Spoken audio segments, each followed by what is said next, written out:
स्वागत है आप सभी का हमारे YouTube चैनल पर।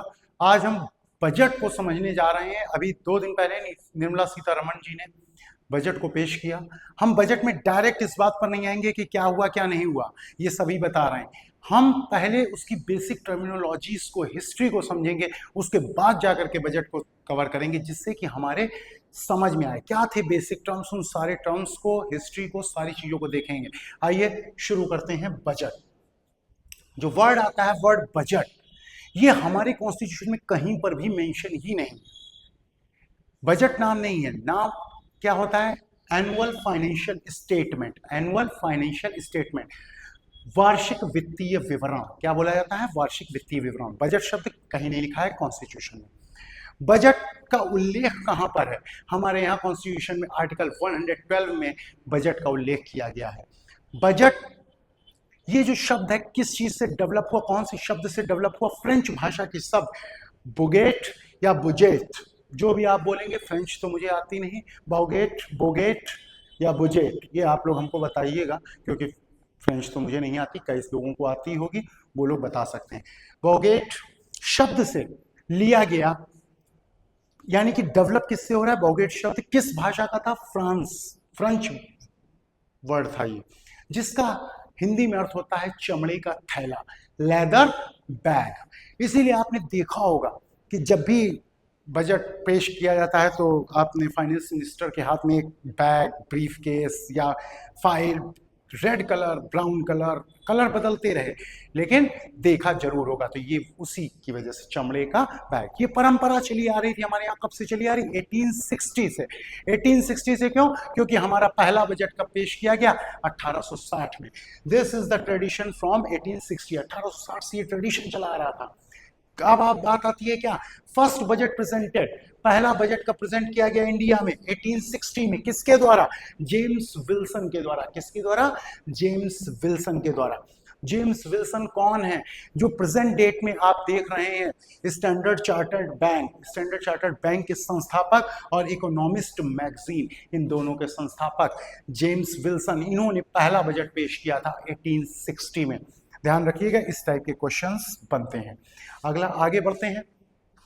First budget of independent India, आजादी के बाद भारत का पहला बजट किसने पेश किया और कब पेश किया? 26 नवंबर 1947 को। किसने? आर के शनमुखम चेट्टी जी ने। आर के शनमुखम चेट्टी जी जो फाइनेंस मिनिस्टर थे पहले, उन्होंने क्या किया? यहां पर हमारा बजट पेश किया, जो स्वतंत्र भारत का पहला बजट। किसके द्वारा और कब?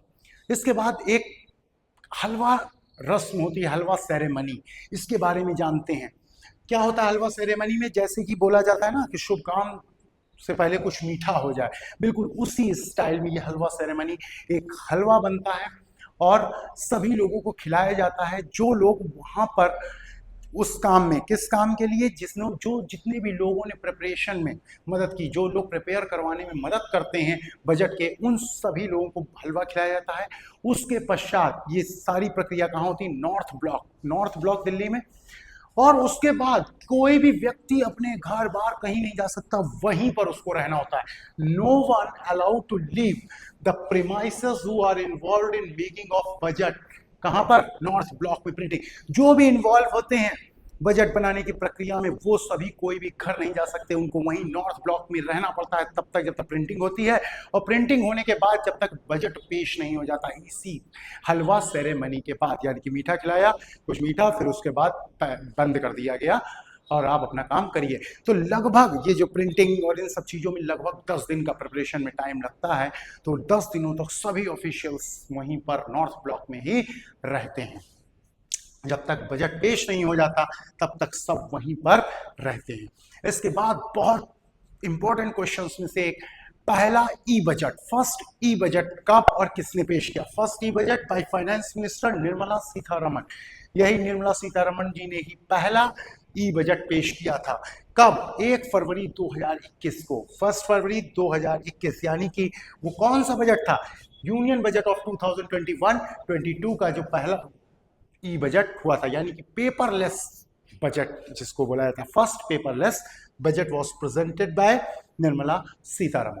इसके बाद क्वेश्चन आता है कि why is budget made every year, क्या जरूरत है जो हर साल पेश किया जाता है। इसको समझने की हमारे कॉन्स्टिट्यूशन में लिख दिया गया आर्टिकल 112(1) में, आर्टिकल 112(1) में क्या लिखा गया, the president shell in respect of every financial year, the president shell in respect of every financial year cause to be laid before both the houses of parliament, a statement of the estimated receipts and expenditure of the government of India for that year, in this part referred to as the annual financial statement। यानी कि president का ये क्या है, काम है, दायित्व है कि वो सदन के दोनों सदनों के सामने वो क्या करे, बजट को प्रस्तुत करवाए। बजट यानी कि यहाँ पर देखेंगे कुछ टर्म्स को समझेंगे, जैसे फाइनेंशियल ईयर इसको समझेंगे, उसके बाद रिसीप्ट्स एंड एक्सपेंडिचर। तो receipts and expenditure is nothing, just receipts means income of government and expenditure expenses of government of that year. उसके बाद क्या है, राष्ट्रपति अनुमानित, हिंदी में क्या हो जाएगा, प्राप्तियों और व्ययों, राष्ट्रपति अनुमानित, एस्टिमेटेड यानी कि एकदम एक्यूरेट तो नहीं हो सकता, एस्टिमेटेड प्राप्तियों और व्ययों का विवरण सदन के दोनों सदनों में प्रस्तुत करवाएगा। ये राष्ट्रपति का कर्तव्य है। इसको हम राष्ट्रपति जब पढ़ेंगे तब भी वहां पर भी देखेंगे। इसके बाद आगे बढ़ते हैं कि क्वेश्चन आया फाइनेंशियल ईयर क्या है। तो फाइनेंशियल ईयर हमारा दिखाई देता है 1 अप्रैल से 31 मार्च, 1 अप्रैल टू 31 मार्च। लेकिन बात की गई कि देखिए क्या इस ईयर को संशोधित किया जा सकता है, इसको बदला जा सकता है क्या, इसके लिए कमेटी बनाई गई, इंपॉर्टेंट है, शंकर आचार्य कमेटी का गठन हुआ कब, 6 जुलाई 2016, 6 जुलाई 2016 को बनाई गई। किस चीज के लिए, क्या नया फाइनेंशियल ईयर हो सकता है, और इन्होंने अपनी रिकमेंडेशन दी कि इसको जनवरी टू दिसंबर किया जा सकता है, जो हम कैलेंडर ईयर देखते हैं अपने में। तो ये जनवरी टू दिसंबर इन्होंने बोला, लेकिन अभी ऐसा किया नहीं गया। अभी कौन सा चल रहा है, 1 अप्रैल टू 31 मार्च ही चल रहा है। आपसे पूछ सकता है कमेटी कौन सी थी जो इसके लिए बनाई गई। उसके बाद पहले जो बजट होता था वो क्या होता था, फरवरी लास्ट में 28 फरवरी के दिन प्रेजेंट किया जाता था। लेकिन उसके बाद क्या किया, अरुण जेटली जी ने इसमें पहली बार चेंज किया और इसको कब पेश किया, 1 फरवरी को पेश किया। इसके पीछे कारण बताया गया कि औपनिवेशिक जो प्रथा चली आ रही थी, अंग्रेजों के द्वारा बनाई हुई प्रथा, इसको समाप्त करना। लेकिन एक कारण और जो उन्होंने बताया वो क्या था कि जब 28 फरवरी को प्रेजेंट किया जाता है तो 1 अप्रैल से इसको इम्प्लीमेंटेशन में टाइम बहुत कम रह जाता है, यानी कि लेस टाइम टू इम्प्लीमेंट, इसलिए इसको 1 फरवरी को प्रस्तुत किया जाता है।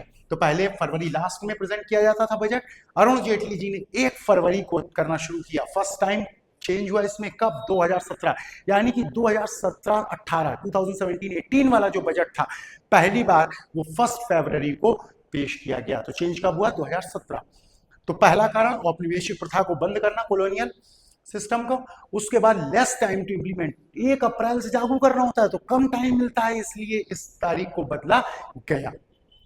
इसके बाद इस बार भी 1 फरवरी 2024 को भी बजट पेश हुआ था, लेकिन उस बजट को क्या बोला गया, इंतरिम बजट बोला गया, इंतरिम बजट या अंतरिम बजट। तो जो अभी आया है ये है पूर्ण बजट, जो 1 फरवरी को आया था वो अंतरिम बजट था। कौन सा बजट था, अंतरिम बजट। अब हम समझते हैं कि अंतरिम बजट क्या है। अंतरिम बजट वो जब चुनाव होने वाला है तो चुनाव से पहले बजट किसी शेष बचे जो कार्य हैं, समय बचा हुआ, उसमें खर्चा चलाने के लिए, खर्चों को कवर करने के लिए एक फंड की जरूरत, उसके लिए लेकर के आया था इंतरिम बजट। जब यानी कि क्या होगा, चुनाव से जस्ट पहले तो क्या आएगा, इंतरिम बजट। इंतरिम बजट समझने के लिए, budget presented by the central government just before the general elections, शेष महीने के खर्चों को पूरा करने के लिए संसदीय अनुमोदन की मांग की जाती है इंतरिम बजट में। तो जो 1 फरवरी 2024 को निर्मला सीतारमण जी ने पेश किया था वो था अंतरिम बजट, और ये आया है हमारा पूर्ण बजट। इसके बाद फर्स्ट टाइम एंटरिम वर्ड, अंतरिम शब्द का यूज बजट में कब यूज किया गया और किसके द्वारा, आर के शनमुखम चेट्टी जी के द्वारा 1948-49 में अंतरिम शब्द का यूज किया गया बजट के अंदर, किसके द्वारा? आर के षणमुखम चेट्टी जी के द्वारा। इसके बाद एक और खास बात, पहले रेलवे का बजट और जनरल बजट अलग अलग प्रस्तुत किए जाते थे और अब इसको एक साथ कंबाइंड फॉर्म में पेश किया जाता है। तो समझते हैं, the merger of railway budget with the general budget took place in 2017-18। उसी साल, जिस साल अरुण जेटली जी ने डेट चेंज किया है, उसी साल क्या किया है, रेलवे का बजट और जनरल बजट दोनों को एक कर दिया। दोनों बजट पहले अलग अलग प्रस्तुत किए जाते थे। रेलवे बजट 1924 से अलग किया गया था। कब? 1924 का जो बजट किया गया उसमें रेलवे के बजट को अलग कर दिया गया, यानी रेलवे का बजट अलग प्रस्तुत होगा और जनरल बजट अलग प्रस्तुत किया जाएगा। देखें, फर्स्ट कंबाइंड बजट कब आया? 1 फरवरी 2017। किसके द्वारा? अरुण जेटली जी के द्वारा। सेपरेट बजट कब स्टार्ट हुआ? 1924 में। ऑन किसकी रिकमेंडेशन पे पूछा जाए? एकवर्थ कमेटी की रिकमेंडेशन पर इसको क्या किया गया? सेपरेट बजट को स्टार्ट किया गया था। ये नहीं समझ लीजिएगा कि दोनों को कंबाइंड वाला।